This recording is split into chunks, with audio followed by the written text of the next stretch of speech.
Right, welcome back to the Champion Deck series that I started here a couple months back. We've been chugging along. There have been several new Pauper Commander tournaments that have popped off. This is actually not the most recent one that I'm covering because another one happened, yesterday? The one we're speaking about today is Sanctuary 6, which happened a week ago today. This is Saturday the 28th. So, actually, this is Sunday, the 28th. So, a week ago, yesterday, that happened. And then yesterday was, what is it, RIW, which is an in-person place somewheres back east where I don't know where it is or anything about it. But I hear that somebody we know won it, so I'll probably be talking to him very soon to learn more about that. But for today, we are joined by esteemed guest, Gator. You've already seen him here. Oh god, I don't know how many times, half a dozen, maybe more, in gameplay and or conversational videos just like this. I did interview him, sort of, along with talking with, I think it was Uncle Isora that we did, on one of the older Sanctuary things before I kind of was making this a more regular thing. So, either way, Gator, welcome. How's it going? Hey, can't complain, man. Thank you for having me. I was a little more excited to do this one because it was somebody that I actually, talk to on a pretty regular basis, whereas some of the other guys I was like, yeah, we've talked, but we don't really hang out all that much, so it was a little more more formal. I guess this can be a little more informal. So if you hadn't figured it out, Gator here won the whole thing. That's why we're here. That's why we're doing the thing. Congrats again. This ends up being third Sanctuary that you took down, and then your kid took down another. So 4 times Jacksons have destroyed this tournament series, and I don't think I'm ever going to win unless you stop playing, to be fair. You're going to have to retire, become my coach, and then we'll get there, I think. Maybe. I got you, bro. I got you. I hope, yeah. I got you. I'm leaning towards some of the things. So I've been watching videos in the community, and Clay and Puzzle do that quarterly meta update check, whatever, and they have stats and math and stuff that's boring that I don't really pay attention to. But then there's a lot of commentary on, mid-range was having this huge surge and now it's dog shit. And well, to be fair, most of it was dog shit the whole time because it wasn't winning any fucking games, at least not in tournament settings. I won tons of mid-range games throughout the last, 6 months to a year, but yeah, none of them on stream or in a recorded fashion, and not a lot to show for it. So I guess it is dog shit. Whatever the case. They also made some commentary about aggro being a thing. And I don't remember if that was you or if it was Clay or if it was someone, but basically that aggro counteracts combo. I think it was you. I do believe that. I actually think aggro is very, very healthy in the meta. We're one of the few formats that aggro can actually thrive in the commander style formats, with all the different variations. Yeah, it's not a thing anywhere else, for sure. Yeah, exactly. So the fact that aggro can thrive here, but doesn't due to deck configurations of other players, really does hinder a lot of exploration of the format. Yeah, experimentation. You lose that because it's just the aggro player can only kill one player. That's not true. Well, and to that point, you were bringing up that Ketis X is basically the cheat code. It's pingers. Yeah. That plus you get all the pingers too, so it's you've just unlocked this whole sub strategy that is tacked on in other places. Whereas you even said that you could run Gutter Snipe itself as your commander if you wanted, and now you're just always two-shotting everybody. Blah blah blah. So I think it's a viable strategy too. And I was actually really interested in playing aggro to begin with. I mean, I remember some of my first decks were I was trying to build. Are you talking about Rasad? Yes, Rasad. I was just trying to fucking figure out the name. I could not remember, but yeah, Rasad Sorko Sailor. So that was one of my early builds, and it was supposed to be kind of aggro. It was I'm putting out these big bodies, no power, cheap bodies that are just gonna defend me until I'm ready to just flip the switch and turn them all into big fucking beaters and go ham. And in an experience, it didn't work out the way I would have liked it to. So, c'est la vie. I also tried to do it with Necrogen Rot Priest, the Golgari one. And that felt pretty good too, but it just didn't get there. Like, I would kill one person. This is the problem that people always say, is I'd kill one person and then, just couldn't get there. I was trying to do it with Kemba a little bit. That didn't really work out so well. Araxa was trash, but I think that could be something in a few years when enough impulse draw kind of stuff comes to us. I think it might be a viable commander at some point. So yeah, I mean, I've done it with a few decks, right? So Oxidative Finisher, like, it's just bad Dargo, but like it was more aggro and combat focused. So I've been interested in that sort of thing. So I'm looking around. I'm trying to think of something to do with it. I'm actually kind of leaning towards playing Cutzel more competitively too, after seeing that it did well in this tournament, because I was already high on it. I already thought it was a good deck, and being able to slam down cheap creatures, especially like the modular ones and stuff that just basically die and then put the counters on other things, and now you're drawing more cards, like, seems pretty okay. But anywho, we're not here to talk about me. We're here to talk about you. Normally, at this point, I would probably ask you, hey, what's going on, and how'd you get started in Magic and all of that kind of gobbledygook, but we've already covered it because you've been here before. If you haven't, or if you're curious to hear more about that, there's a playlist here on the channel that's all Pauper commentary stuff, and it's a few videos back. You can go check that out and learn more about Gator's personal life, and you might be able to find the link to his OnlyFans there as well. But keep that between us. I have a series of questions here. It's just informal, but like Clay and some of the other guys that we're calling the circuit, that they all have kind of their own little angle at how they do this stuff. So really, I'm less here about you. It's about you, obviously, but like, it's less about you and more about the deck is my focus a bit. So the questions are going to be framed towards your opinion and things, and you can come up with any other examples or side stories you'd like to add in, but I'll just try and steer it. We'll have a conversation. People know a little bit more about the deck, a little bit more about you, and we'll call it a day. Sound good? Sounds like a plan, man. All right, so first of all, the deck you were playing, which caught me by surprise. You tend to play different ones every time, but I wasn't expecting you playing this. I thought you might still be on RAF or another commander or something you've been working on more recently, but yeah, so you were on Ley and Loreweaver, which is a classic combo of commanders they're partner with from Battle Bond, which was right after I got back into the game. That was like, shit, going on 8-9 years ago now, I think. It's been a minute. So these commanders are both the same price, but one is blue, one is green. They're both 3 generic, and then either the blue or the green.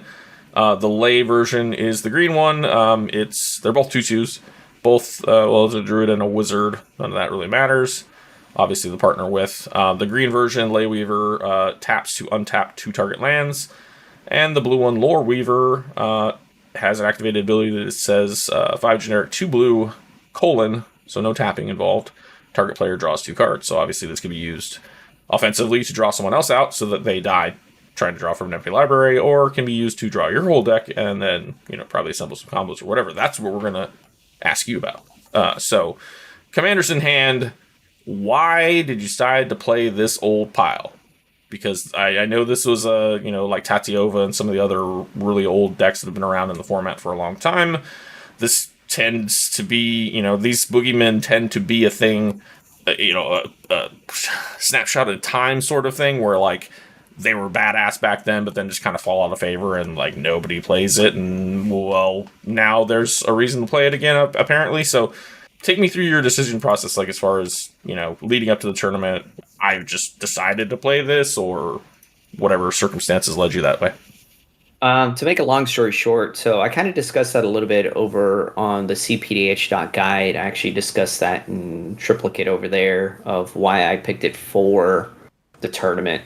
But to kind of cut that a little bit shorter, I have a thing for decks that are consistent. Doesn't matter what category the deck falls into, but I love a deck that's consistent because I believe consistency matters from demonstrations and from like other players and just me hanging out with my friends. Consistency has always been king. Like if you could do the same thing every single game, and I understand we're a 100-card singleton format, so it's quite difficult to create that circumstance, but certain decks we have in our format, doesn't matter, aggro, whatever, the consistency factor is so incredibly relevant. And I have been playing this with a lot of the new local players in my area and trying to teach them and show them what is going on in the format. And I was like, look, this deck is consistent. I'm going to do the same thing every game. You have to figure out how to stop me. And I'm going to put 4 land untappers into play. Figure out what you're supposed to do. And it really does hurt a lot of the new players because they're like, okay, I just kill your land untappers. I'm like, well, I have 4 of them. How many removal spells could you truly have? Even if each player has 1, I have a floater, right? So 1 player has 2, which means the other 3 players, none of their stuff ever gets removed if you've chosen to point every single thing at me. And I'm like, okay, so you take me out of the game, but what happens to the rest of you guys? What if any of the players are playing something along the caliber of this deck? If any of them are playing Dargo anything, Gut anything, Kedis anything, right? Malcolm anything, right? Abdel anything, right? There's so many decks in our Sir Conrad, right? There's indefinite number of decks that if that other deck is sitting at the table, you don't have the availability to just point all your removal at me 100% of the time. Because you're just going to lose to the other deck at the table, right? Even though a lot of people believe that Pauper is somewhat of a weak format, I highly disagree with that. We have some disturbingly powerful commanders in our format and incredibly powerful cards that are very, very strong. I will say though that the consistency part is the hardest part to nail in this format as opposed to even casual, only because the availability of rares and above gives you access to all of the tutors that exist in the format, and that helps with consistency a lot because each individual tutor essentially is another copy of that card that you're trying to find. And we have that in this format if you're playing Dimir, because then you get like 6 fucking transmute spells, and they're all different CMCs, and they can go get you your pieces as needed. But outside of that, you're not doing a whole ton of... You might have 1 tutor in your whole deck, and most of the time your tutors are just for lands and dumb shit like a 1-drop artifact. Ooh, maybe that's a combo piece, sure. But I think consistency is definitely the hardest thing. I've noticed that with even the decks that I've brewed myself, played a lot. It's inconsistent, for sure, because you'll have these wildly good, awesome games where you're just like, this is why I built this deck. I fucking love it. Let's keep going. And then just have crushing defeat after crushing defeat. And you're like, man. But that's kind of the nature of the game. But that's like why this deck is so powerful. And, I've been teaching a lot of the new players with this deck about like what it can and cannot do. It's trying to teach like a threat assessment is literally the point of it. But it's kind of one of those things. If I have like 3 of the same redundant creature in play, why are you trying to just bolt it to bolt it? Like, what are you truly doing with your bolt? Like, you bolt it. Okay, thanks. Okay, untap, put the freed on the other one. What did you accomplish with that, right? So it's like this punishing factor, but this teaching factor as well, where you're like, okay, if they're all the same, you need to hold on to that bolt for dear life, right? Because you're not just firing it off to fire it off, right? You're trying to play the game because if this is going to happen, we have to understand that the bolt could stop this. But then the Malcolm is existing. So we need to take the same exact approach towards that Malcolm player. Well, now we have the Siverus player at the table.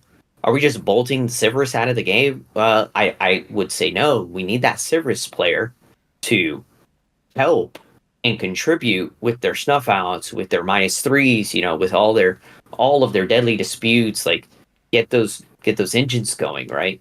Like, we need you to help solve this issue. Oh, well, Siverus is now getting out of hand. We need the next deck at the table. Hey, Dargo, there's a wall over there. Siverus built a wall. How do you punch through it? Oh, crap. You need to plow through the Malcolm player a little bit to get to the Siverus player, right? So there's all these different dynamics that exist in the meta that I play in here locally. Weavers is just one of those consistency factor decks that I'm like, dude, I can mull the 3 cards and I could probably win the game. Mulligans with Lane Lore Weaver decks in general that I've played in the past are some of the most crucial points with decks like this. In a competitive setting, probably most important things, outside of just general game knowledge and meta knowledge, is building a deck that's consistent. Part of it, and then your threat assessments is another part of it, and then I don't want to call it table talk or politics. It's not that so much. It's just learning how to glean information that maybe isn't immediately obvious. And part of that comes from the meta knowledge and everything else. But, just Yeah. seeing that somebody has, it's a Gretchen or it's a Laylor or whatever, and they've got 2 land untappers, you're like, okay, well, we're not removing those because that's not going to help nothing. But then at the same time, you've got a Malcolm with a pinger on the board, 5 cards in hand, might have the pinger. Do you bolt the Gretchen or do you bolt the Malcolm when shit starts going south? Like, probably hold it for the Malcolm, right? But then you never know because that Laylor is just one fucking thing away from also blowing up. So it's like, and knowing when to make those decisions is hard. And I think a lot of people would learn a lot if they played cEDH because there's a lot of those kind of decision points throughout the whole fucking game, start to finish. Simple shit is like, do I mental misstep the guy's turn 1 Soul Ring and just blow him out of the water, or do I hold on to that for the first guy that tutors with a Vamp Tutor or something to blow him out of the water? Like, fuck, what do I do? And most people just jump on the first chance they get. First thing they see that's 1-drop, they're like, fucking Llanowar, get out of here. And then that guy does nothing. And then everybody else is like, what the fuck are you doing, dude? Like, I have been there. I've seen that many a times. I feel like I've lived that in cPDH too, in a tournament setting where it's like, I'm doing absolutely fuck all. Here's a card. And they're just like, get that out of here.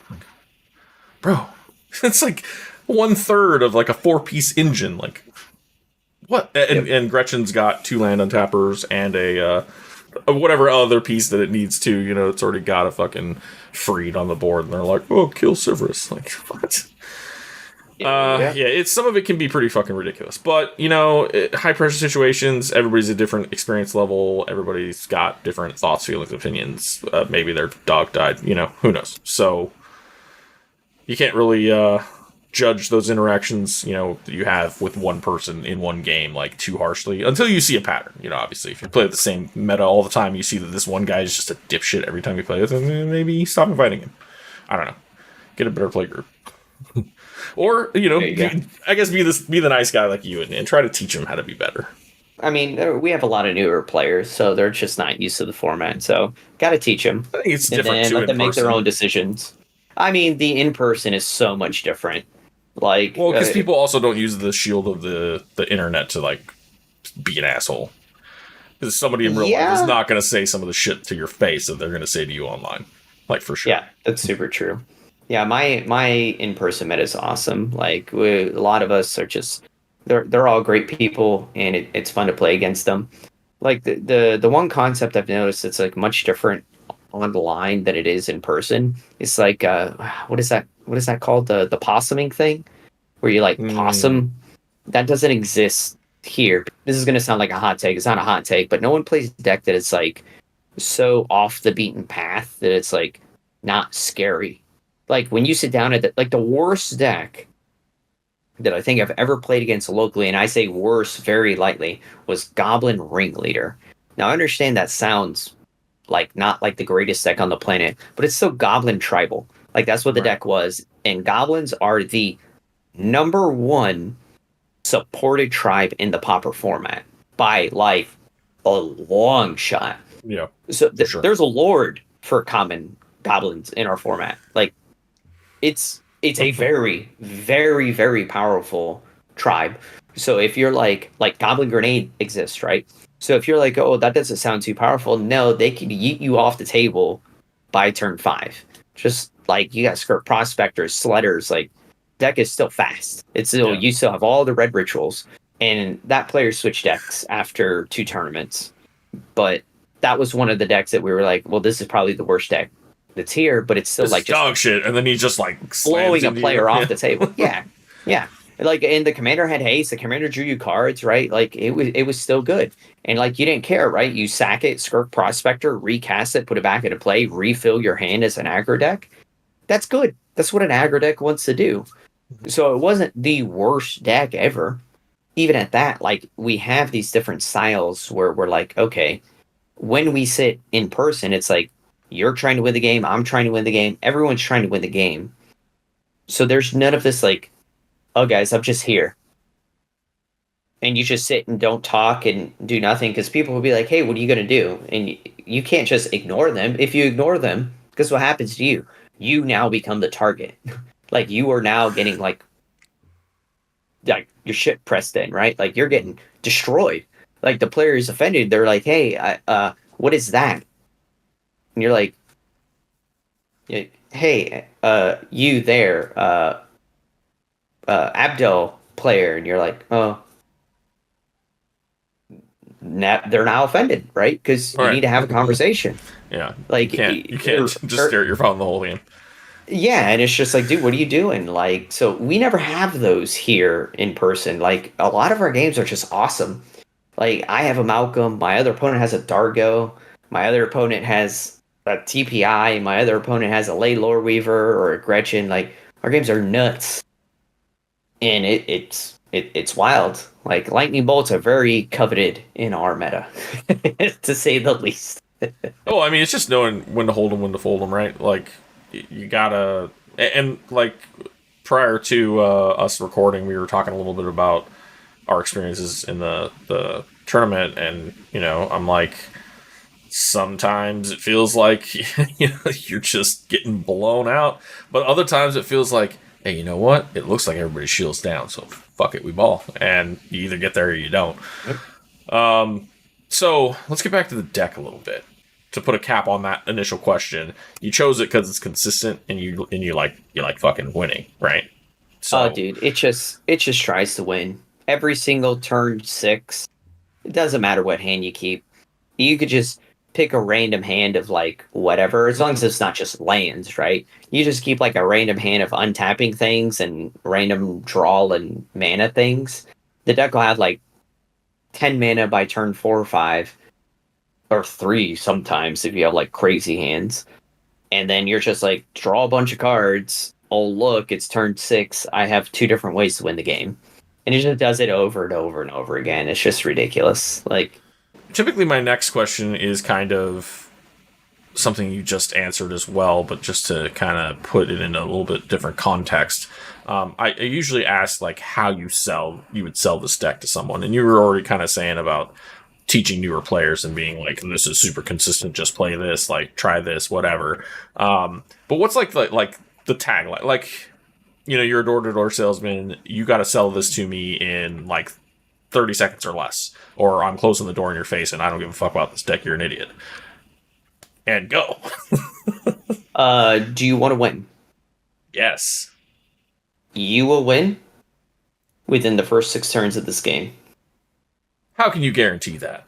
Draw some hands with it, see what you got.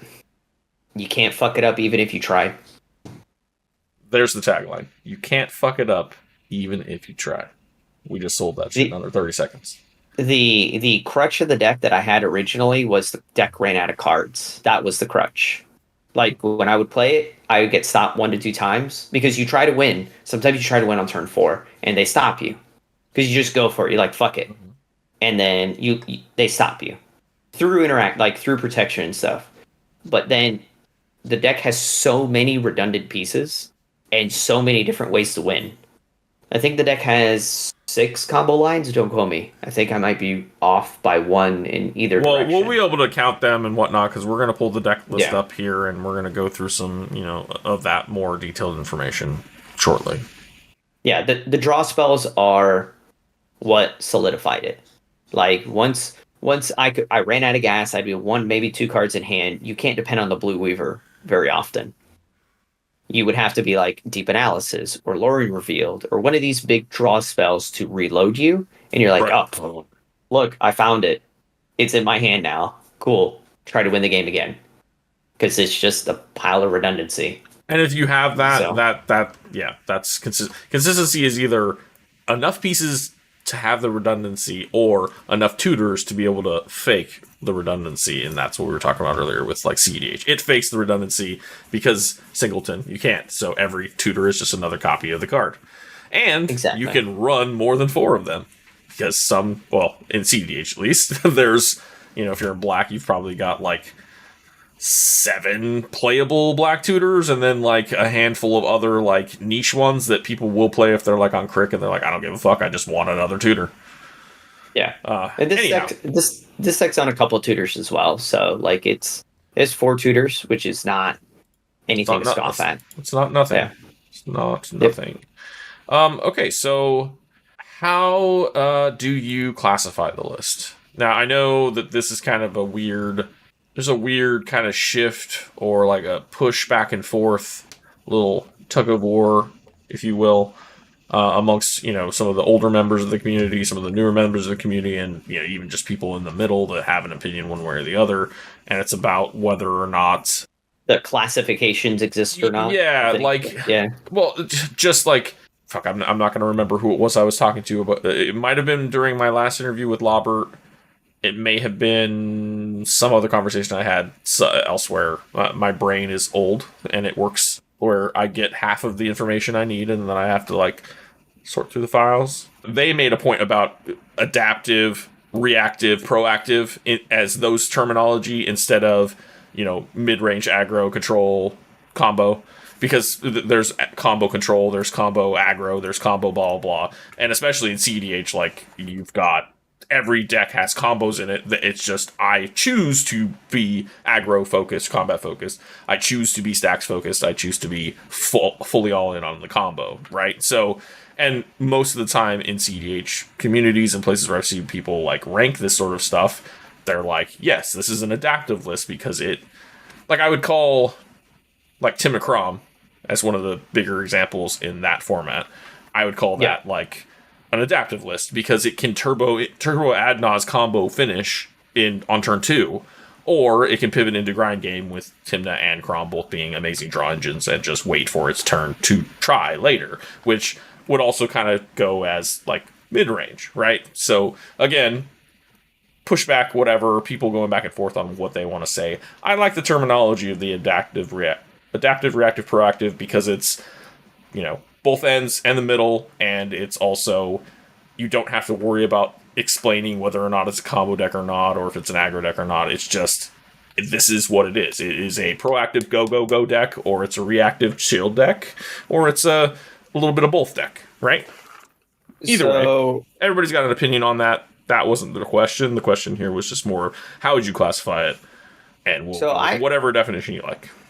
I don't honestly know, but through experience by what you were describing, I would call this the wrong side of the format. Yeah, whether it's a hot take or not, like even like as recently as was like 2 nights ago when I had a bunch of my friends came over the other night and we played a bunch of Popper all night. They were here till like happy birthday, by the 3. way. Thank you. Nice. One of my friends was, in fact, one of my fellow co-hosts with a Common Theory was playing this Kunks, and they didn't lose a game. It was really frustrating, man. All of us were like, I never got to turn 4 in 2 of the games. Just never got. I was seat 3 or 4. Never even saw turn 4 ever. and we're playing Popper, dude. Like we're playing Popper. And I'm not getting to turn 4. Like my turn 4 just doesn't exist, and I'm just consistently losing. We played 5. Don't quote me. I think it was 5 total games. I never saw turn 4. Now that wasn't all Lay Lore that won. My daughter went turn 1 Dargo seat 1 of the games, and we just died. I never saw turn 2. She untapped. It was just like you off the table. I was like, thanks. Double strike brute forced me. I was dead. The rest of the table was sub 10 life at this point. I'm like, okay, cool. Quick game. And my friend just on curve turn 4, immobilizing ink in seat 2. Here we go. Discard, draw, draws the whole deck until they see the frees it up, wins the game. I'm like, this is ridiculous. On curve, like turn 1, Utopia Sprawl, untap, lane untapper, untap, freed. I'm like, this is ridiculous. For real. I'm like, wow, like I'm just losing game after game. I've had a lot of that in recent memory. Those pods we did with fucking when Stella Lee was new, the pods with Nadu. Yep. Fuck, dude, I lost so many games on stream where I was just like, man, I'm literally sitting here doing fucking nothing. The boys got to get their time to shine, right? So yeah, exactly. Like with Lay Lore, that's I'll classify it as a whatever someone would consider wrong side, which I guess the average says turbo. That would be the definitions I was giving. I would say that's proactive, and Yeah, then also I would call it like turbo combo. It's all in on the combo. Just get it done yeah, right now as fast as yeah. possible. Which this does have the same similar effects, right? Like if you I think stop I it, would it probably can call it grind. more adaptive though, exactly because it can grind because you can draw cards. If you don't have the card draw, that's why in cDH it's all you have to have card draw stable on your commander, or an activated ability that's part of a combo or an outlet or something else. You know, like that's why Mhm. people play T&K. That's why they play fucking Kenrith, etc., etc. So I think in this format that's kind of not equally true, but the highest rated, like most consistent decks that are posting results have something like that stapled on them. And they're part of a combo, they're an outlet, or they're card draw. Gretchen, Yeah, Laylor. But then there's other decks that have some of that kind of thing stapled on them and they don't do as well. And it may just be due to colors and limitations within the format, etc. So, but yeah, if you're going to call it Rogsai, I would call it this, but Rogsai doesn't pivot. Rogsai wins or it dies. yeah. Like that's basically it. It's glass cannon as fuck. Well, this isn't a glass cannon, but it's not the greatest. It doesn't want to defend itself, right? It just wants to put these things out, and if you decide to pummel it into the ground, you could, because the So you're bodies not it running a puts lot of aren't protective blocking. like interaction, like the give my shit Oh, hexproof or anything like that. it does, but you don't want to do that to block, right? You want to do that. That's why I've always said, like, historically, if like players want to beat these decks, you just play aggro. Like, play a deck Right. that's going to be aggressive and attack Just them. beat it. Yeah. But don't attack them with a 1/1. Attack them with a freaking 5 or 4 powered body, like Yeah, a I big also body. find that a lot of times too, people that's when people get salty, or that's when they do the whole what'd you call it, possuming, where they're like, "I'm not doing anything. I'm just over here chilling. Why are you attacking me?" And it's like you're the fucking filthy combo player that's going to win on turn 3 if I don't beat your face in. But then people go, "Aw, look at the cute puppy dog eyes. I'm just not gonna fucking attack him. I won't make him feel bad. I don't want to hurt his feelings." Well, This is a game that's play to win. You got to play ruthlessly. that's Fuck that guy's feelings. Fuck his puppy dog bullshit and just run him over, like your daughter said. yep. So I don't disagree with that, but there's a huge flaw that I keep trying to bring up to a lot of people that bring that up. And the flaw I find with it, let's just say, so I think the fastest one player attack you deck, right? Like Dargo Ketis doesn't count, like Ketis anything doesn't count, right? Because it symmetrically hits the table, right?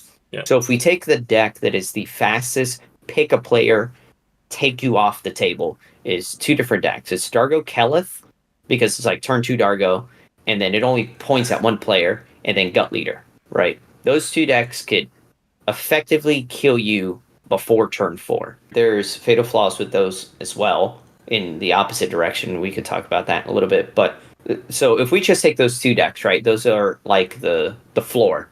Yeah. Those decks cannot race. If it's a race, right? We're getting to a finish line. Laylor's faster. I could beat you. Turn 3, I could win the game.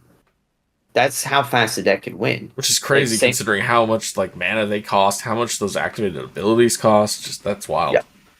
But the deck's fastest turn is turn 3. So if you do the math, Gut Leader, turn 5, Dargo Ketis, like the nuts. Actually, I think the nuts is turn 3. So like seed order dependent, that deck could kill you. Now they have 0 resources. They cannot hurt anyone else at the table. So Yeah. are you going to try to race this deck? No, that's a flaw. You do not race it. You deal with other problematic players while tempoing them out, right? Like there's where the lightning bolt comes in, right? There's the land and tapper. You only have one. The one, bolt it. But you have 3. Okay, hold the bolt. Wait for you to go for it. Okay, the rest of the table. Let's do this. Let's all contribute to stopping them, right? Because we couldn't stop the 3 identical cards, right?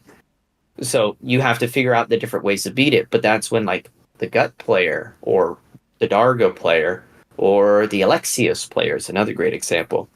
Is like, why don't we pick on you now, right? So you kind of figure these things out as the game progresses and things of that nature. But the flaw is trying to race the deck that is faster than you isn't smart, right? Because what are you doing, right?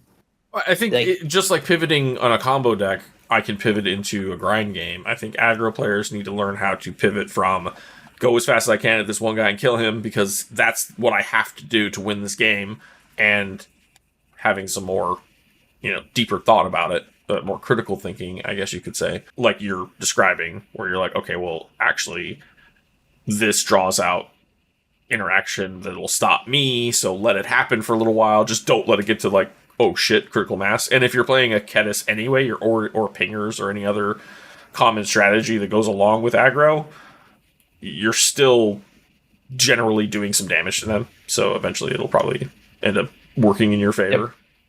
And you're also just as threatening as they are, right? Like, no one wants a Kedis to exist, right? And sometimes Someone you can get sees a blown out. Kedis. You dump your hand for a Dargo, and you've sacrificed all your shit, and then somebody's just like, Oubliette Dargo. And you're like, cool, I'm going to sit here for the rest of the game and look at my phone. Yep. Yep. I mean, that happened in the tournament. That was my round with puzzles, so I definitely am very familiar with that line of play, so. Let's move more into the meat and potatoes about the deck. So, combos. You said there's like 6. I want to quote you. You said there were 6. I don't know if that's... you said not to quote you, but I'm doing it anyway. Yeah, no worries. But yeah, run us through like your main game plan combos are, what the cards are involved, and we can read them off and talk about them. So they're all different freed variants. So freed from the real is the aura. Essentially, it's a 3-mana aura, 2 colorless, 1 blue, enchant creature, and it has pay 1, tap enchanted creature, 1 blue, or pay 1 blue, untap enchanted creature. So that is the 1 card combo with the commander. As long as I have 2 islands and a forest. So I need to be able to make 2 different color manas off of 2 different lands. I can untap, make infinite mana. Which is generally easy to do because most of the time it's like add an additional mana of any color, or it's just add green, so you put it on something that already produces blue, and boom, Bob's your uncle.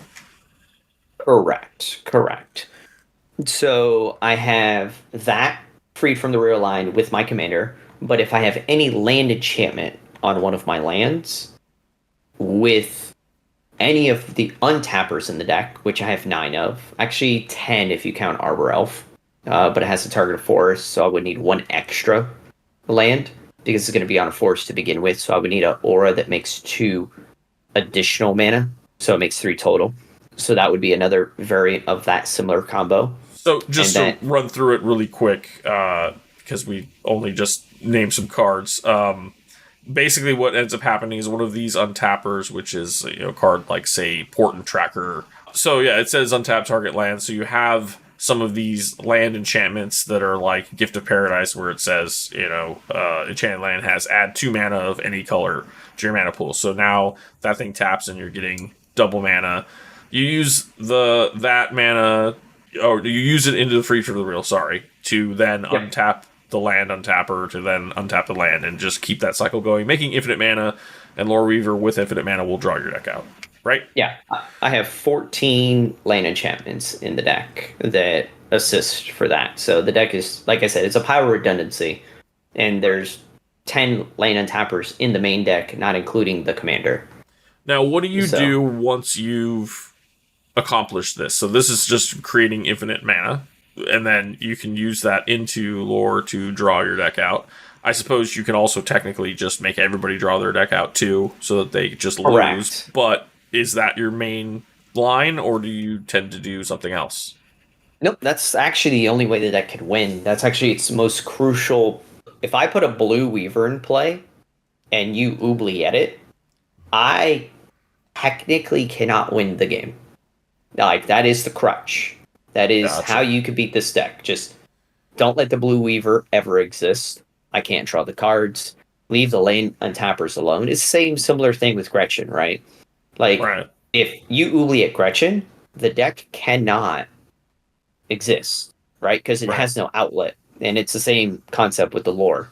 It has no outlet. That was what I was getting at, is if there was any other infinite mana outlets. but there is not. there's So now there's a few bounce spells in the deck. Sure. If you're lucky enough to naturally draw them at this point, Right. then you could get out of it. But you have you to play draw spells it. and stuff too, though, right? Like you said you have like Lord Yeah. Revealed and Deep Analysis and stuff, so that you do have some draw spells that will help get there if you're digging for that thing. It's just not going to be fast. So then we have Galvanic Alchemist is our next combo. So Galvanic Alchemist is another version of Freed from the Real. It's a 3-mana human wizard, 1/4, and it soul bonds to a creature, and it has pay 3, untap this creature. So if you soul bond that to any of the untapped creatures and or Leyweaver, and your land is able to make 4 mana, which in this case, Leyweaver could do it with 3 because it untaps 2 lands, you also go infinite and then play the lore. Huh. So same similar thing, exactly like Freed, but you just it's a higher ceiling because you need to make sure you can make 4 mana, which is not very difficult with this deck. Right. And then it's basically just another copy. Exactly. And then once again, another copy of the same effect. We have Vigian Graft Mage. It's a 3-mana 0/0 Vidalcan Wizard Mutant with Graft 2. As it ETBs, it comes into play with 2 1/1 counters, and if another creature enters the battlefield, you could move a 1/1 counter onto it. Then it has pay 2 mana, untap target creature with a 1/1 counter. I understand it sounds like you have to play the creature after. You do not. Because within the deck itself, we have very many cards that say, put a 1/1 counter on my creature, which if we just go straight to the instance, Snakeskin Veil, right? It protects your creature, instant speed, puts a 1/1 counter on target creature, and it gains hexproof. Protects your creature, and now it just combos to win the game. I mean, we're so far in the tank, we're playing Opal Palace, just to cast our commander with an extra 1/1 counter on it, which allows us to be able to tutor for Vigian with Wizard Cycling and just have the natural Freed again without having Freed from the Real. So it's just another combo. All roads lead to the same finality. Effect. And really, I mean, if we compare it to Rogsai, like you were saying, it's the same thing. All roads lead to win with Thassa's Oracle, right? Even if you're... I mean, I guess you can still Brain Freeze combo if you're running that, but I'm not sure that Rockside lists are even running that anymore. Yeah. They might just be fully on whatever. So yeah, if it's every single thing in the list is just dedicated to get there and stop the 1 or 2 things you need to stop, yeah, that's why it's consistent. Makes sense. Yep. And the last one, actually, so I was wrong about the number because right before the tournament, I actually cut High Tide, which High Tide, so I still have the other half of the combo in the deck, which I'm actually going to be putting it back, so you know, because it gives me an extra outlet, which is Archaeomancer. Right. So Archaeomancer, and I also am playing the card called Snap, which is untap 2 target lands. Right. So Archaeomancer and Snap with High Tide. 1 High Tide is just neutral. I can do a secondary High Tide to net positive mana. It is a combo in the deck still without High Tide, because what I do with Snap is that I have a land aura that's suited up with enough lands to be able to net positive mana to just bounce the Archaeomancer and snap it back and forth and just rinse and repeat to untap a land, let's say, that makes 7 mana. Right? I need to make 7 mana because it's 6 total mana. So I need to be able to untap 2 lands that create a total of 7, which also wins the game. I cut the High Tide because sometimes I just have hands that's only forests. So I cut the High Tide. High Tide's a rough one. I love High Tide in like a mono blue build because then you obviously it's always online. It's always good. It's always good. But when you're this deck is not exactly like green focused, but it's green heavy. It's actually got more green pips over blue. So it's 54% versus 43% blue. So, and your mana production is primarily green as well. So that's almost 50% of your symbols. That alone kind of makes it a bad choice. Yeah. What I'm But more it curious about is why no Mystic Sanctuary if you're running Archaeomancer just to like help deepen those kinds of loops. because once again, I just don't have. Sometimes I have hands where it's just forced, and the auras make me the blue mana that I need. All right, That's why the high I tide always was forget cut. about the claws on Sanctuary too. You have to have those 3 islands, and that might be rough. Technically, the Archaeomancer and Snap is still a line if I have the auras up, Right. which both halves are tutorable. So because Archaeomancer is a wizard, I can still tutor it up, and Snap is 2 mana, which is still tutorable by Muddle. So that is another combo I have in the deck. Last but not least, our worst one, and the one that, as horrible as it sounds, wins so many games, is Immobilizing Ink. Immobilizing Ink is a very old card back from the Odyssey.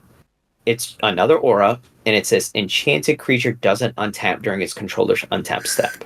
You may pay 1 colorless, discard a card, untap this creature. The reason this is a combo card, so it never actually wins the game. All this card does is find you freed or find you the other card you need to actually win the game.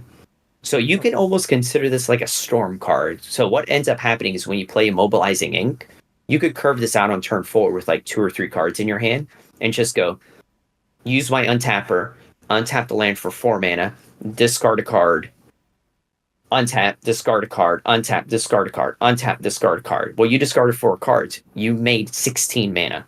Well, -1, -1, -1, right? So 16 minus 3, so you would make what? 13. So now we're at 13 mana. We could go play the 4 mana, go to 9, have 9 mana available to be able to pay 7, draw 2 cards. But now we have the last 2 mana floating. We could go pay 1, discard, go to 1 floater, make the 5, make the 4, right? And keep going and keep going and keep going. Because we're making 4 to 5, we're still net mana or neutral every time. And we get to a point to where we see Freed. Once we see Freed, Freed wins, right? Once we see Alchemist, Alchemist wins. And we'll literally draw our entire deck out and just keep chaining and chaining and chaining and chaining and chaining and chaining.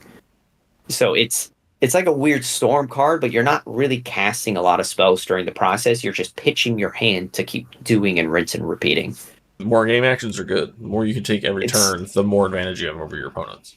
Yeah, it's one of the most miserable cards for an opponent to sit across from because if they see this card come down, it's a win attempt because it's going to try. And you just have to sit there if you can't interact with it and just watch it. Draw 2, discard, discard, discard, draw, draw, draw. I've never seen it fail. So I will say to the state, it wins the game. If it's getting cast, it's winning the game. Unless it's getting cast on your opponent's creature. Because then it just taps your opponent's creature down forever, which is kind of cool. All right, so that kind of leads into my next question, and so I kind of made a distinction earlier about like this deck being like a big bad from days past, and then it kind of falling out of favor in that like I wasn't seeing people play it a lot for a while. Like I saw Clay play it once in a while, and just like, oh, this is some old deck I have, whatever. I don't really didn't really wasn't like seeming like a priority to like push it forward or do anything new with it. It was just kind of like a deck he had kind of thing. And that was all I ever saw people like do with it. It was just like, oh, it's a deck that used to be a thing, but now it's not that great. And I just play it for funsies. And sometimes it still wins. And, it's just kind of like B tier or whatever. How do you think that's changed recently? Because it seemingly is having a resurgence through you and other players. Is it just because of new printings of new stuff that's kind of giving the deck new life, or is it just somebody went and was like, I'm gonna fucking fine tooth comb this thing again and see how we can make it better in 2024? Like, what was it? What's the secret? What's the spice? What's the new includes? What's the thing that makes your list different from like whatever the classic traditional build would be? The redundancy. Like, we did get some new printings, like Nature's Embrace, right? That's just straight up, I could point the finger at that one. I could point the finger at Grafted Growth, which that was one we didn't even talk about. It's just another land aura that suits up your land, but what it also does is when it ETBs, it puts a 1/1 counter on a random creature you control, right? It was part of the combo I was telling you earlier, Vigian. all these random cards. They're all newer. They're not like from the last set of this past year, but like, so for instance, Grafted Growth is from Kamigawa, Neon Dynasty, right? So a lot of these cards are newer, right? We have Blighted Burgeoning, But they've been around for right? a while. Like, Not that I long, mean, right? March of the Dynaston's a Machines. couple years ago. March of the Machine is last year. I That's mean, a long while in the grand scheme of things. Is how fast these fucking sets come out. I'll tell that's you true. what. That's true. But like all of these pieces have now accumulated to a point where we have so many now, and we've reached like that critical mass, right? And now Yeah, that we have this critical mass of these cards, the deck is just nuts, right? And we're getting downshifts, right? Like that too. Vizier, Right. right? Of Tumbling Sands, right? That's another land and tapper. Yes, it was downshifted a while back now, but that's my point, right? We keep getting more redundant pieces, Corrosion Restorer, like all of these cards. We just keep getting more and Right. more, and Would you say maybe it was we've just that reached. like somebody hadn't really made the effort? It's the only thing that was holding it back is like nobody had been like, hey, let's dig through the cards that came out in the last 3 years and like just see if we can make this better. Yeah, I mean, we had the who cannot be named, which I hate saying that. We had a person in the format who played this deck that cheated and blah blah blah blah blah, and they were winning quite a bit, and they were winning like 90% of the time. And if they would have just played their deck as it was, they would have won 50% of the time, just on pure redundancy purposes. So they did a lot of the homework. They did a lot of what made the deck great. But the irony was they cheated to make, what it was. So it kind of put like this real negative like cloud over the deck. But Sure. I really, forgot that even happened, to be honest. yeah, Until like that. it gets brought Yep, up, I forget about it. exactly. But I mean, the deck is fantastic, right? It's right up there with the top of the meta. I would argue if I sit down and I see a Layla Reaver player, I am going to be like, okay, all of the lights are on. I am paying attention to this game. If I blink incorrectly, I lose. So, All right, so I gotta to steal your line. I gotta hit you with this. Why did you choose this deck versus a deck like Gretchen that has the exact same win condition but different? And as a follow up and or sister twin cousin sort of question, why does this deck work with this draw engine in the command zone, and why doesn't Tatiova work? Or at least why isn't Tatiova performing currently? ooh. All right. So I'm gonna hit you with the hot takes, bro. All right, straight up. So I've been doing a lot of talking about I think Gretchen is better than the deck, which I believe that until recently. If you watch the most recent episode on the Comet Theory, Rohan actually has some very good takes about Lane lore, and we're actually going to be coming out with some more takes about Lane lore in comparison to Gretchen here soon. But I think he's convinced me some things, which I'm not going to get into all those deep dish surprises, but I've been saying historically, and as of right now, I'm going to stick to what I thought originally, which I think I'm actually going to be changing my mind soon, but I'm going to stick to my guns currently, which is Gretchen is better. Because Okay. Gretchen does not look as terrifying. It's just like, here's a Gretchen, I'm going to just draw go for some turns. So this is just like, I have a bunch of untappers. Every single thing I have could win the game off the top of the deck if I draw it. And at any point, I could be winning. Doesn't matter. Like, every point in this game could be me trying to win the game. So that's the way this deck is in comparison to Gretchen, where Gretchen does not have that same, like, threat factor. See, when I've sat across either deck, I've never felt like the way you described that it was like fear is palpable. These Yeah. are frightening decks, and I've never felt that way when I've played against them. I've always been like, You probably play good decks. but I've also no. Here's the thing, though, is that I've also just gotten fucking crushed by both out of nowhere without even seeing it coming, and it was just mostly I've underestimated them, and that's why I don't have that fear. But like, That's I fair. get it a little more now because I understand the format better. But I remember first couple times I sat across from Leolor, I was like, this deck fucking sucks. This deck's lame. Like, who the fuck is playing Yep. this shit? And dude, it's the same I thing. definitely Like the get it. first time I saw like Nat combo and stuff, I was like, "This is kind of garbage." Like, what is this? And, like, just Yep. some of the combo lines. It's just I realized you have to work with what you have. And to be fair, it is cool that people still figured out ways to combo shit, even though it's all commons, right? So Yep.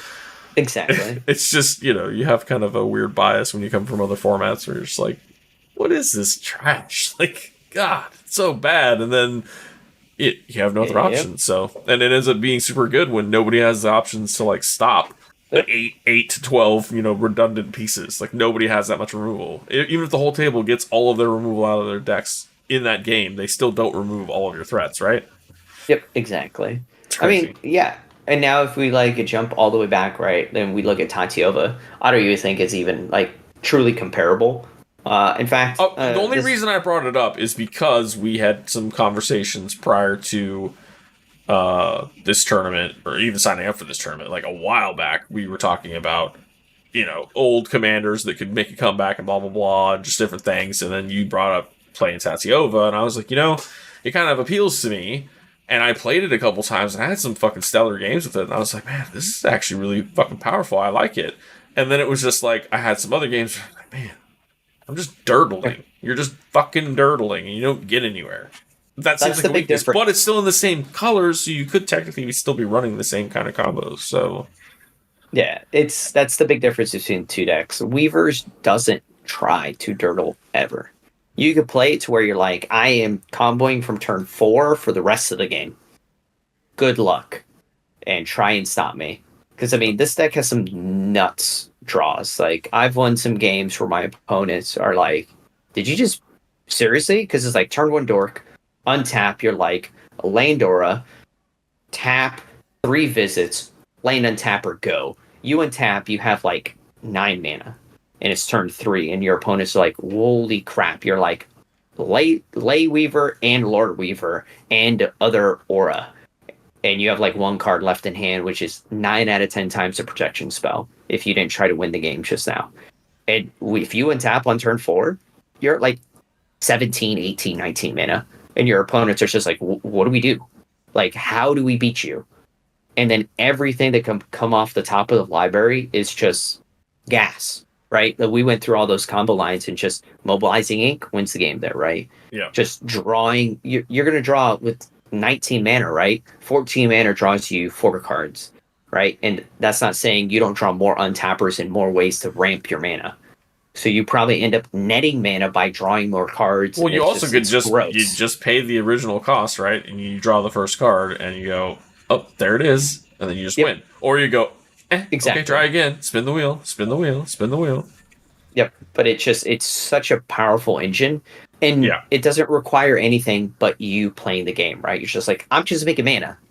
Like, right. if I didn't try to, that's the fun part about this deck, is that your opponents should totally understand what you're doing, right? Because if you did not try to win the game, that means you don't have it. Right. So your opponent should be like, okay, he has 4 untappers, but he didn't go for a win. So we have a turn or two. So it could come off at any point, but they didn't go for it now. So we're in the clear. I realized Tatiova really wasn't super relevant as comparisons go between deck styles. It's another one of those. It's a draw engine in the command zone, and you can get some loopy stuff going. Maybe not to the Oh, yeah. same effect, but you can still do some stuff. Anyways, Oh, yeah. point being was that it's another older deck from that similar sort of time frame that kind of was trying to make a comeback and was seen to be not really good enough or consistent enough. But then I think there's somebody out there that would argue that it's still one of the best decks in the format. So, Yep. what the fuck do I know? We've hit about an hour. I don't want to keep you for too much longer here. So to kind of wrap things up, so 2-part question here. While you were playing in the tournament, is there anything like a cool interaction you had, like just something memorable that sticks in your head that you'd like to share? Doesn't matter what round or whatever, and obviously winning is probably the best part, but like obvious, too obvious, Captain Obvious, don't do that. Like something else, please. That, and then also, did you find any like sort of weaknesses or problems with the cards you had selected, and maybe have some things in mind that you want to swap out. So I'll hit on your first point or your first question. It was more entertaining. I was in a match with some really great folks. Specifically, the main person that was in this match with me was Puzzle. You know, my old co-host. It was just funny because the situation that we came across was he lignified my Laylor, my green weaver. Instantly, like he passes his turn after he does that. Player one oubliettes his Gretchen just immediately after, and I was just like, oh my gosh, you're screwed and I'm not. And like he was just like, wait, what? And I was like, you already know I had Echoing Truth in my hand already. So it was one of those games where I was just like, you're gonna get punished real hard for this one, because I had the way to get it off of my creature and still win the game, and he didn't. And he knew it through, like he said it out loud. He's like, I'm getting punished for stopping you from getting your mana. If I just wouldn't have done it, you would have taken the oubliette. But I was like, it wouldn't have mattered anyways because I had the Echoing Truth. So it's just like one of those things. But then he would have had untapped mana to be able to fight me on the stack. So it was just one of those things that we've discussed a lot, me and him, during the podcast. Me and him lived it. You know each other's strategies and shit too. Yeah. And we just experienced it perfectly. And he knew it. Like, as soon as I started laughing, he knew I had a way to get out of it. And he knew he didn't have a way to get out of it. And he's just like, no, just no. Yeah. That's when your bluff gets called. Yeah. Yeah. So it was funny. Like, it was a great game. We all had a good time. But that was just like the one experience, just because, you know, with co-hosts and all that stuff, it was. No, that's cool. Quite entertaining. Sure. So this is going to be a hot take. Two of the flex spots I have in the list currently is Utter Insignificance and Aether Spellbomb. So Spellbomb, that's an automatic hole up, but I'll hear you out. On the other one was which? Utter Insignificance. It is an aura. It's the one from Modern Horizons 3. Cards gas. It's a lignify, but instant speed. Yes, that's pretty good. Card is gas. So, and you can choose to exile it if you want. Yep. So card is gas, and I do have Opal Palace in the deck and Ash Baron, so I am actually able to produce the colorless to do it, which is kind of entertaining. No, that's pretty cool. But I can see why it can be a flex slot. Now, Spellbomb is pretty freaking good because it is just draw a card in a pinch, or it's bounce your thing to protect it, bounce the thing that's stopping you, bounce the oubliette that's on you, you know, whatever. Yep. So. Spellbomb, but I guess it's telegraphed because it's on the field too. Yeah, the way Spellbomb has been in games that I've played, and when my friends have played the deck, we put it into play, and it'll sit for 2 turns. And the way we're using it right now, it's like a time walk. We're just like, it exists, guys. Be afraid. You go for it. I have this. I'll stop you. Right? And then somebody just has enough resources to get through it and then do it again.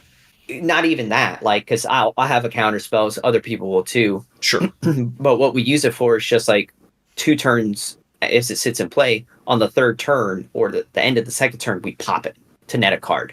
I mean, that's basically what it was designed to be, though, right? It's like, use this if you need it. If you don't, pop it when you need a card. You know, that's what it's there for. Well, the thing with it is that if we're going to play something along those lines, Probe could just be better.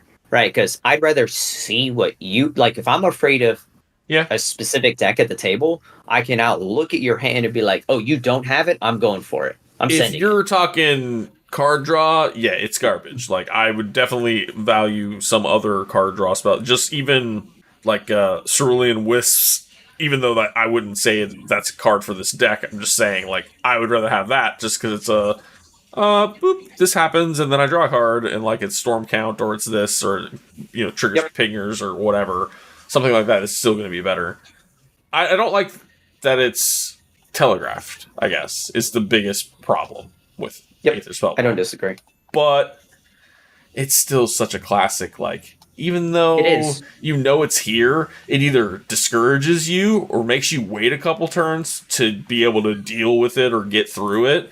or it turns into a card draw for me when I need it to draw the counter spell for my own win or whatever. Like, it just has a lot of uses, so I don't like disagree. it. It's just, yeah, I understand why you might cut it.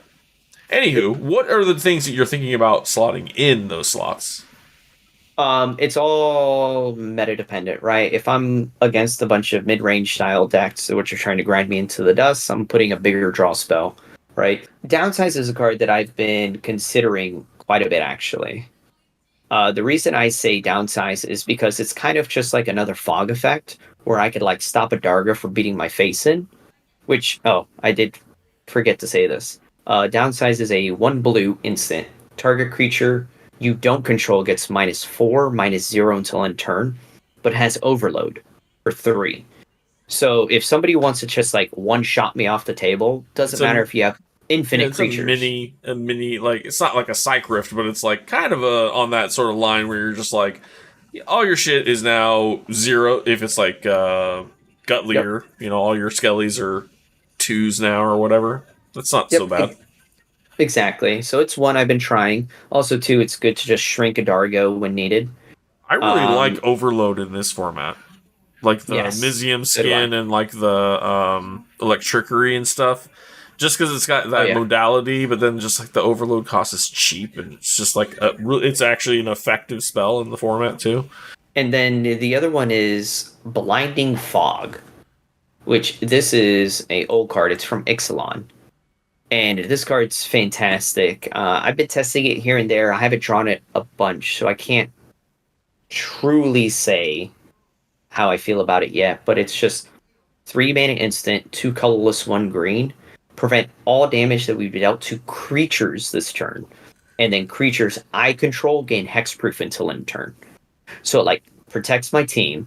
If you attack me, I can just fog my dudes, hexproof them, and it prevents the damage to them, and I can just push them all in front of your creatures and absorb Right. the shot. I can't guarantee it's good or bad yet.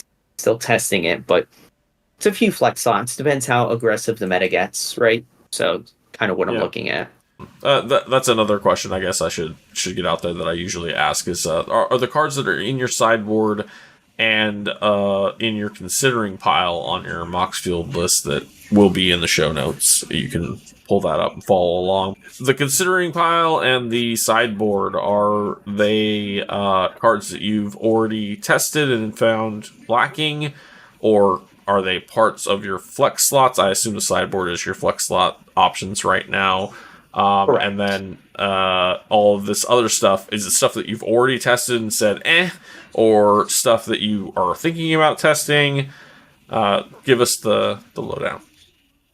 So with me, with all decks that I have, doesn't matter what deck, if it's in the sideboard, those are all my flex slots that go in and out the deck repeatedly, just all the time. Okay, so Boomerang, just sideboard you actually use like religiously. correct, yeah. Okay. Especially in testing, it's always I've in not and out done the that. I've list. always done like, okay, I do my changes and then I'm like, all right, I might still have some stuff in considering because I'm like, I couldn't find a cut for it, or I'm like, I might be one of the cards I've already swapped in. I might swap out for one of these, so I'll kind of leave it. But I don't ever leave my considering full. Like I see so many people do it. It's like every card they've ever considered or ever had in the deck is in their considering pile, and I just Mhm. find it like clunky to look at, and like I don't want the like distraction of like, oh, that was an agonizing cut and I want to put it back in, but I can't because it was so, I don't want that like it will fuck with me. So I'm like, Yep, no, I get it. I get rid of that shit. And I don't really use sideboard except for when it's like one of my paper decks, and you know me, I play on Moxfield Playtester all the time, so I Yep. do a lot of my gameplay with that. So I will have it to where like if it's a paper deck, I'll throw shit in the sideboard and then slot in stuff from considering into the main deck. And so I know that like, okay, the stuff that's in the sideboard is stuff that I would have to take out of my paper deck if I want to make these changes, just as a mental note. But I've never done a sideboard. I like what you're talking about as far as the sideboard goes, as far as like actually using those things and actively testing things in and out. But I just find it fucks with whatever organizational bullshit I have in my brain. So Yep. I just can't Totally have a makes sense. considering list. It's weird. Yeah, the considering for me is just cards that we've tested, like me and like groups of people have tested, and we're just like, no, these aren't there, but we leave them there so other players could come back and be like, okay, they tested these cards, so we know what they did not find to be good or bad. And then my sideboard Okay. cards are always cards that I'm always like, if you want to play the deck, if your meta is aggressive, take Weather the Storm, Blinding Fog, and Boomerang, put them in the list. Right? If you're in combo heaven, you need to put Season of Renewal and Boomerang in your list because you need to bring your creatures back when they kill it, and you need to bring the Freed back at instant speed, and you need the Boomerang to bounce their way to win the game and or land. So it gives you a lot of flexibility. Yeah, love it. I'm glad that you have an answer for that was actually on point. It's almost like you rehearsed this. Damn. Look at you. You've been on the circuit, haven't you? Damn. This guy's got interview experience. He's like a fucking multi MVP athlete guy that's just like, yeah, I've been here before, yeah. Brush that off my shoulder. Okay. I think I have one last question. Let me just double check my notes. No, I asked everything that I would normally ask. So, it looks like you're free to go. Unless there's any last notes you would like to add about any particular card, anything you might be on the lookout. That is a question that I typically ask is if there's like a wish list, so to speak. Like, obviously, you just talked about how you've gotten extra untapping creatures, extra land enchantments, that those things have happened within the last couple of years. So that would have been your wish list like 5 years ago. It was like, I need more redundancy of these things. If you had that wish list now, what would it be? Like, just more tutor ability? Like, I don't know, more Lorien Reveal type cards? More MDFC type cards, maybe? I don't know. Probably. My favorite deck to pilot in the format is Malcolm Kenneth. I love that list. It is by far my favorite deck. I do still very much enjoy playing a few of the others in the format. I will say Lane Lord Weaver is my second. Right, so kind of opposite of Puzzle, which I found us to be quite entertaining back in the day. He was a Malcolm Breaches and a Gretchen, and I'm a Malcolm Kedis and a Late Lore. So we were like that different styles. Just this much. Like, we're same peas, and we're in the same pod, but like you put up like one of those temporary like pole sheet things, so that you're just like, I have my own space. I can see you, but fuck you. Fuck you. So the feuding neighbors. Yep. So Laylor and Malcolm Kedis are definitely my 2 cups of tea. I enjoy them both. You will definitely be seeing me play both of the decks in the future.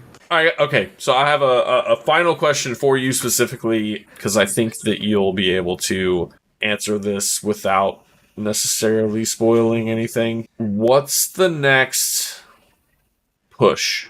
Like, what's the next thing that you're trying to push as far as, and you can be as vague as you want to be, because I know you have your own content, and this could be, juicy tidbits for somebody to follow into one of your own podcast episodes or whatever. But at some point, I remember you talking to me and being like, "Hey, bro, like, I saw you play Sivris.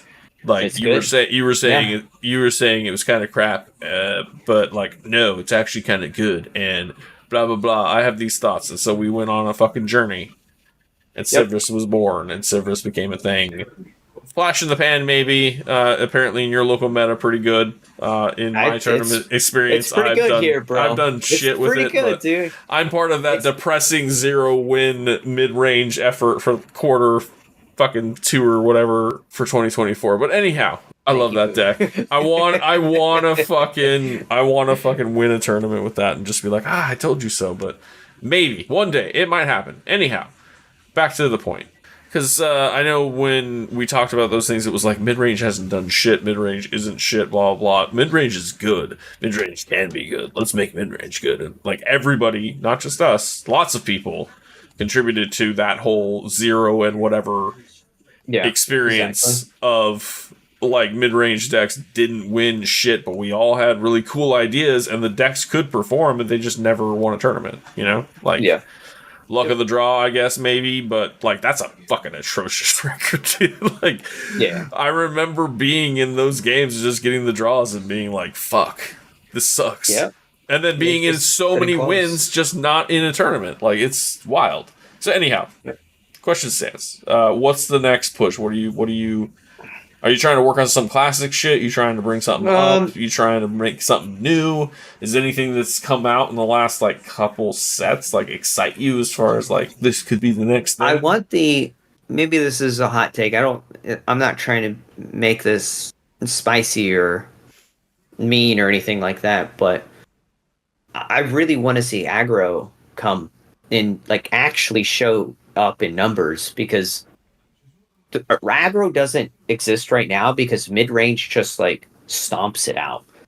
But then mid range can't win the game, right? So it's like a flawed system. But aggro can, like an actual aggro deck. I'm not talking about like turn 6 you play 6/6 and you're like, oh look, I'm aggressive. It's a 6/6. It's not an aggro deck, man. Like I'm talking about like your Alexios, right? You're applying pressure to your opponents as quickly as turn 1 and 2, right? You're pressuring them. You're putting them on a timer, and that's what I want to see. I think that those decks are viable. The fact that we're in Popper, those decks can exist, which is such a big deal. And the But crossover of it, like, which I always do with the comparison between this format and cDH, and I'm always going to do because I play both. It's yeah, really it's the Godo thing, right? Like yeah, Godo is that thing. It's just get to this mana, play the thing, win the thing. That's it. yep. And But that you those decks have are now. consistent. What? That's the catch. Those decks are consistent, and Sure. that's why I think they can exist. But because, like, look at Gut Leader. That's the best example I could give you. Why does Gut not win? It's doing exactly the same thing every single game, and you get players at the table like, you won't do your thing because if you do, you beat us. But then you have the Gretchen player like, I don't know, I'm sitting here behind my wall, you can't see me, and then they hide and then they win, right? Yeah. So if we have a higher number of these players with, the loyal subordinates, right, and these styles of decks, And I they think it will has be to be. applying pressure. I think it has to all be at breakneck speed is the thing. So if you are saying that the ley lore is your ROG side, it's your turbo nos, it's your consistent wins by this turn or every single game. If you don't fuck with me, I'm gonna get there.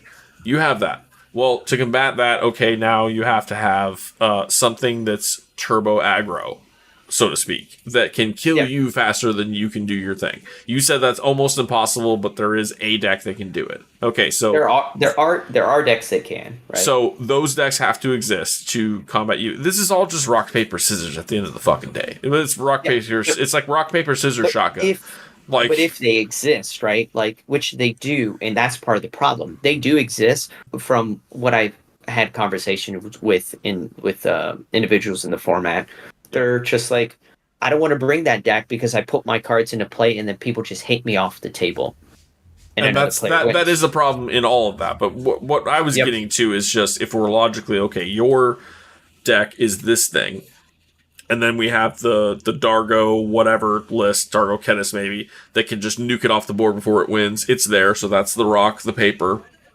For Scissor, you've got the Malcolm X deck that is also turbo combo, but like has a mid range grind plan, just like you do, but like you're more focused on the turbo and he's more focused on being able to mid range. Like it's more Yeah. versatile, Make I an engine. suppose. You know what I mean? And then you have something that's more like just flat out control.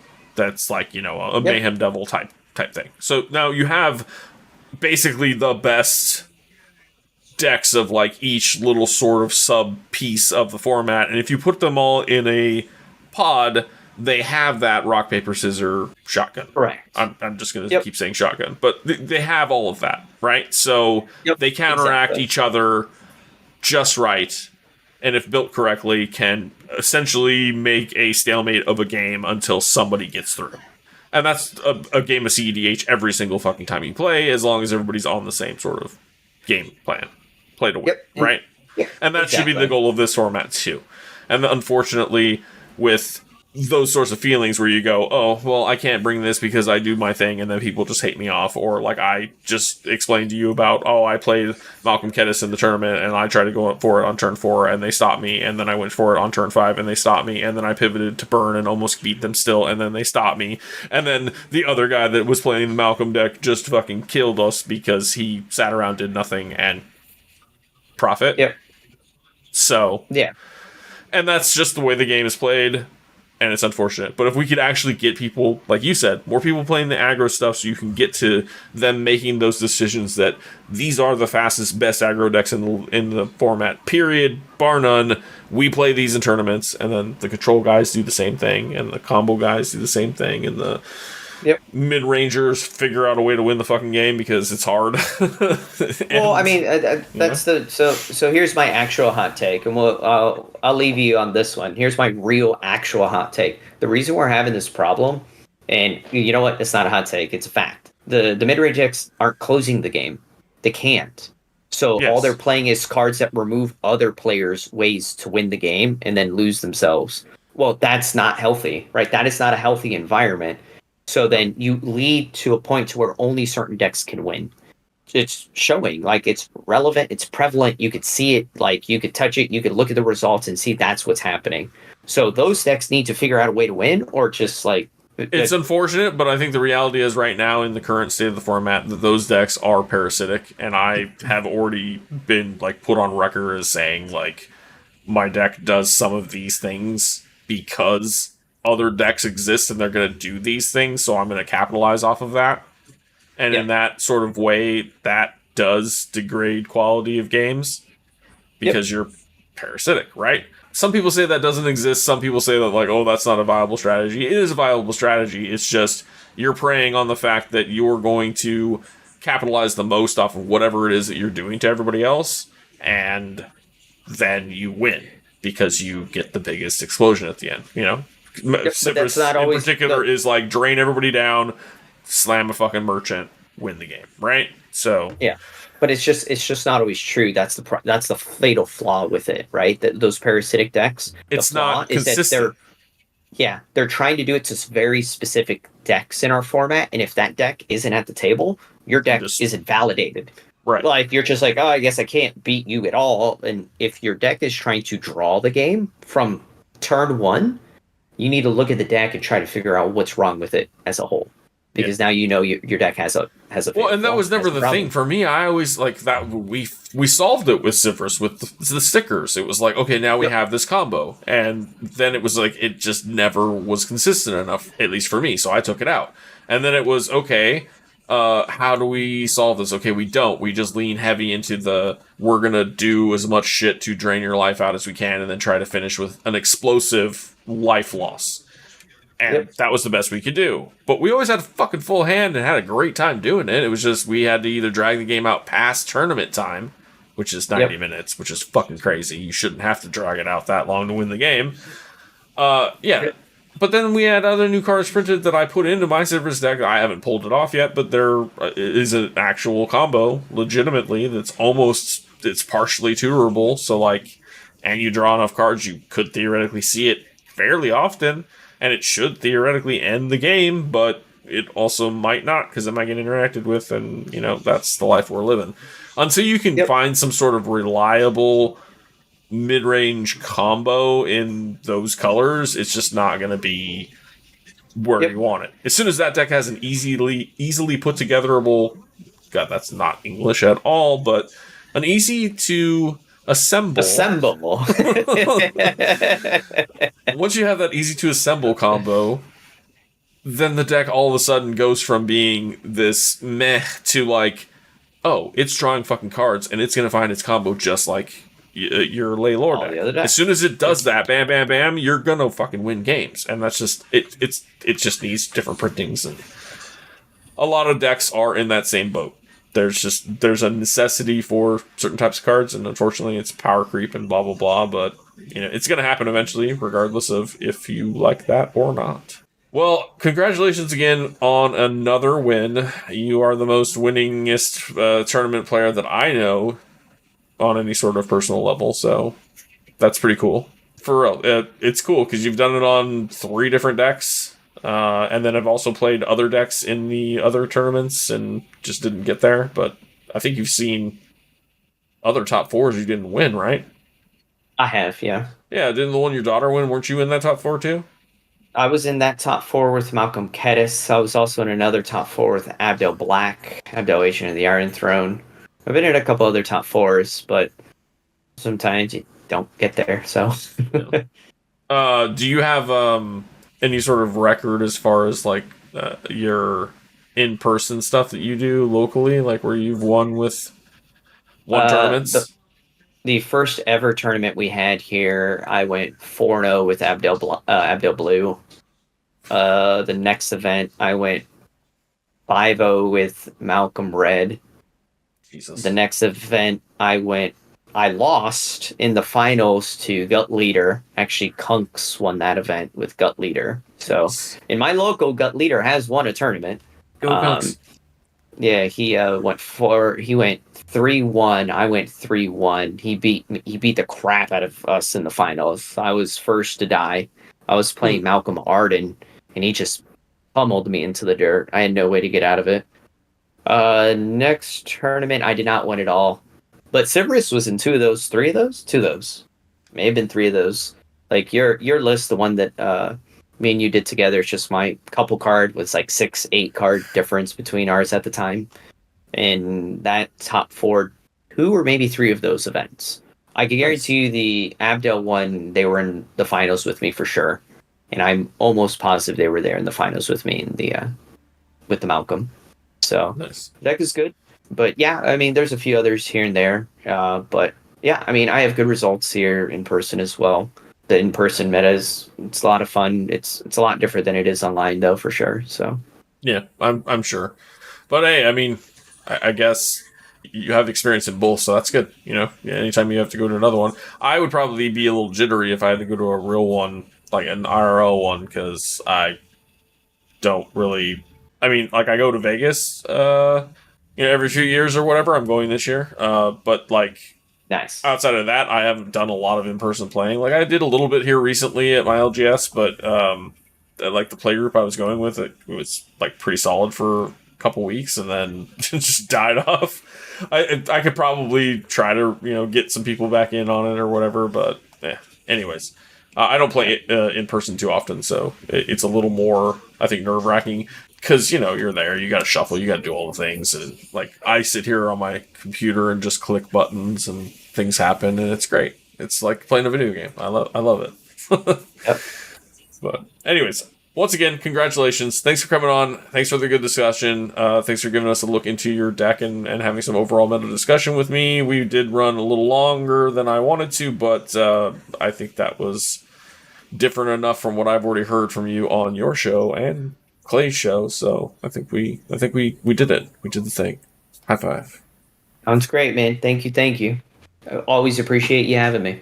In case y'all didn't know, I've already made it public, and so have they. But Gator has the Common Theory podcast. You should go check that out. Also, shout out to Bobby B. Fine, the host and creator of the Sanctuary, for hosting this tournament. It was great fun as always. And as I was saying with the Common Theory, I took over their editing duties. So if you want to support us, aka me, you can head over to their thing, like, subscribe, comment, all that good stuff. They also have a Patreon if you want to support the editor and or these other fine gentlemen. There are things that you can get in return. So check them out. Otherwise, we're gonna sign off here and have yourselves a good night, evening, day, weekend, universe, life, everything. See you.